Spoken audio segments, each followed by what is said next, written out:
Rafi. Samantala, 62 taon ng serbisyo at pagtugon sa pangailangan ng ating mga magsasaka sa irigasyon. At mahigit 6 na dekada ng mga programa para sa kanila na magpapatuloy pa.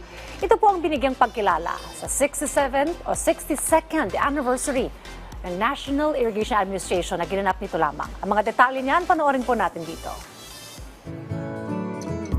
Ipinagdiriwang ng National Irrigation Administration ang kanilang ika-62 taong anibersaryo sa pamagitan ng isang grand culminating activity na pinamagatang Daloy ng Tagumpay. Nagtipon-tipon sa engranding event na ito ang mga matataas na opisyal ng NIA, Irrigators Association mula sa iba't ibang parte ng Pilipinas. Present din ang former administrators ng NIA, mga partners at ilang magsasaka. Dumalo rin sa okasyon at nagsilbing guest of honor at speaker si Department of Agrarian Reform Secretary Conrado M. Estrella III na nagbigay ng nakaka-inspire na mensahe para sa ikabubuti ng mga magsasakang Pilipino.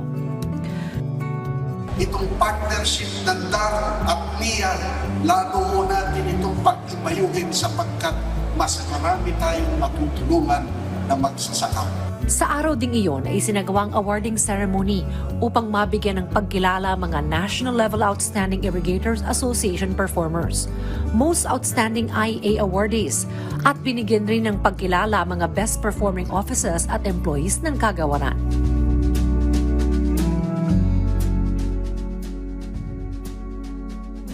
Ang selebrasyon ng ika-62 taong anibersaryo ng National Irrigation Administration ay isang refleksyon ng kanilang walang sawang paglilingkod at pagsasagawa ng kanilang misyon upang mapaunlad ang pamumuhay ng mga Pilipinong magsasaka sa pamagitan ng maasahan at kapaki-pakinabang na irigasyon.